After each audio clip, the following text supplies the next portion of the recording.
शेतकरी सुद्धा खूप विचित्र असतात. स्वतः लॉस झालंय हे कधी सांगत नाही, पण दुसरा लॉस जात असेल तो पण बघत राहतात. तर आता मी तुम्हाला सांगते की लाजायला काही गरज नाहीये का घाबरायला गरज नाही. मी पण शेतकरी आहे. मी तुम्हाला सांगते की मी स्वतः पोल्ट्री बुडालेली आहे. 2012 मध्ये मी पोल्ट्री टाकलेली, कमीत कमी 8 ते 10 लाखाला मी बुडालेली आहे. आणि त्याच्यानंतर खूप जण आलीत माझ्याकडे, पोल्ट्री वगैरे टाकायचंय आम्हाला, काहीतरी अभ्यास वगैरे, म्हणजे काही अनुभव असेल तर सांगा. तर त्यावेळेला मी त्यांना स्पष्ट सांगितलेलं होतं की पोल्ट्री ही टाकू नका, कारण की मी त्यावेळेला 1 वर्षात करोडपती बनायला बघितलं आणि 1 वर्षामध्ये मी रोडपती झालेली आहे. तर त्यांना हे सांगितलेलं आहे की 2 महिने जर तुम्ही प्राणी सांभाळलात तर 4 ते 5 रुपये किलो त्याच्या मागे आपल्याला भेटतं, 1 किलो मागे. मग विचार करा. त्याच्यापेक्षा त्यांना सांगितलं की तुम्ही जे चिकनचं मटण आहे, चिकनचं दुकान आहे ना, ते चिकनचं दुकान टाका. त्याच्या मागे जर 1 किलो मागे तुम्हाला 50 रुपये तरी भेटतील. त्याच्यापेक्षा प्राणी सांभाळण्यापेक्षा तुम्ही कटिंगकडे लक्ष द्या. कटिंगला जास्त जे पक्षी आपण कटिंग करतो ना त्याला जास्त पैसे आहेत. तसंच शेतकरी दादानी फोन केलेला होता आणि त्यांनी सुरुवातीला असा प्रश्न विचारला की तुम्ही 10,000 का विकताय. त्यावेळेला आम्ही त्यांना सांगितलेला की आम्हाला महाग मध्ये विकता येत नाही, त्यामुळे आम्ही 10,000 विकतो.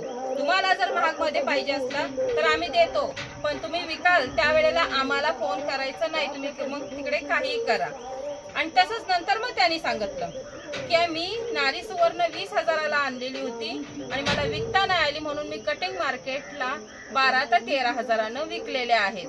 तर कसं आहे, सुरुवातीलाच आपण काय करतो शेतकरी, आपलं नुकसान झालं असेल तर आपण दुसऱ्या शेतकऱ्याला सांगत नाही का, तर आपल्या तिथे कमीपणा येतो, लाज वाटते की मी लॉस झालंय. तर हे सर्व गोष्ट साईडला ठेवून एका शेतकऱ्याने दुसऱ्या शेतकऱ्याचा भलंच बघावं. त्यामुळे आपण लॉस झालाय, हे कसं झालंय, काय झालंय सांगायचं असतं.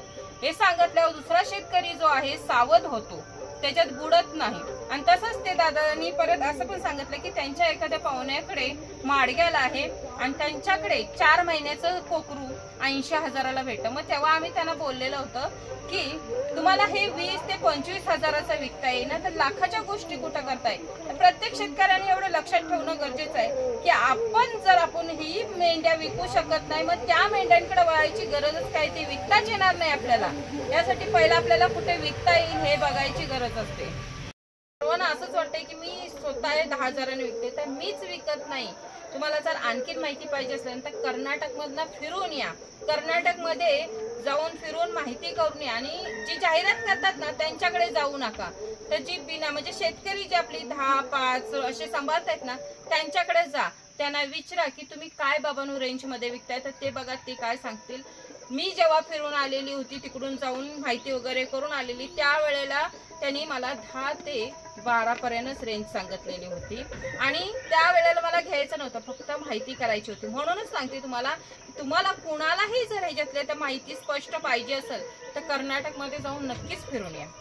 तसंच एका दादानी काल कमेंट केलेली होती की तुम्ही सांभाळायचं सांगताय, तर मग ह्याच्या मटणाचं कसं काय करायचं. तर बाबांनो, मी काही जास्त शिकलेली नाहीये, मी अंगुठा छाप आहे. त्यामुळे मी तुम्हाला एवढं सांगते की हे जे प्राणी आहेत हे कटिंग मार्केटच्याच रेटने आपण विकत असतो.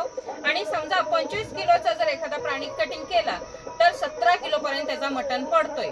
आणि मुंडी आणि पाय वगैरे हे सोडून कमीत कमी आपल्याला 12 ते 13,000 रुपये त्याच्या मागे भेटतात. मग हिशोब वगैरे तुम्ही बाकीचं करा, मला ते एवढंच गणित माहित आहे.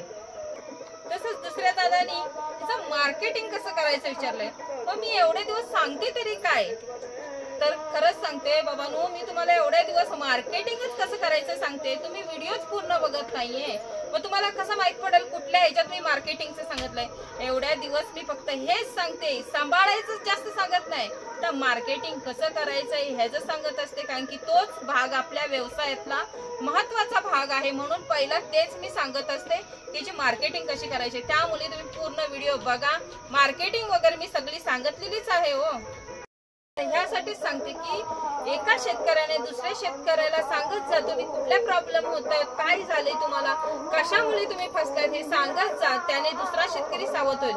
आता काही शेतकरी तर असे आहेत ज्यांनी चालू करून बंद पण केलेले आहेत आणि कारण काय सांगितलेली आहे, तर आम्हाला अडचण होती म्हणून. ज्या गोष्टीतून आपल्याला पैसे मिळत आहेत ती गोष्ट अडचणीची होते असं मी शेतकऱ्याच्या तोंडातूनच ऐकलेलं आहे. तर कसं आहे ना, ती विकता नाही आली म्हणून हे सांगणार नाहीत, पण अडचणीचं होतं हे सांगतात. बाबांनो, हे अनाडी माणसाला सांगू नका, हे शिकलेल्या माणसाला सांगा. शिकलेले माणूस तुमचे ऐकतील तरी, पण अनाडी माणूस कधीच हे पटवून घेणार नाही. कारण की अनाडी जो माणूस असतो ना, तो शेतकरी काय करतोय माहितीये का, 200 रुपये भेटायसाठी ना आपल्याला दिवस शेतात घालवतोय का, तर मला 200 रुपये भेटतील. पण शिकलेला माणूस 1000 रुपयाच्या आशेत असतो म्हणून तो घरीच राहतो, तो 200 रुपयाकडे जात नाही. मग ही गोष्ट आपण लक्षात ठेवली पाहिजे. ज्या गोष्टीतनं पैसे येतात ना, ती गोष्ट कधीच अडचणीची होत नाहीत. मी शेतकऱ्यासाठी तर कधीच मुळातच अडचणीची होत नाहीत, फक्त तुम्हाला विकता येत नाही हो. करून हे शेड बद्दल वगैरे खूप आता विचारतोय की हे जे पाईप वगैरे किती MM चे आहेत, तर त्याच्यासोबत जास्त करून ही जी शीट आहे शेडची त्याच्याबद्दल विचारतात. तर ही आपली 85 MM ची शीट आहे आणि ही तामिळनाडूतून आणलेली आहे आणि ज्या कंपनीतून आपण आणलेली आहे. आता त्या कंपनीचा रूल असा आहे की कमीत कमी 150 शीटा तरी घेतल्या पाहिजेत. आणि हे सर्व सविस्तर त्याचा नंबर, त्यांचे नंबर वगैरे मी देणार कंपनीचे वगैरे, पण 150 तरी शीटा घेतल्या पाहिजेत तर आपण देऊ शकतो असं त्यांचं आहे.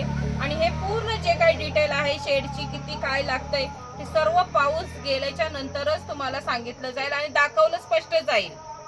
अनेक जर काही प्रश्न असतील ना तर नक्कीच सांगा. फक्त औषधाबद्दल विचारू नका, कारण की मला औषधाबद्दल काहीच माहित नाहीये.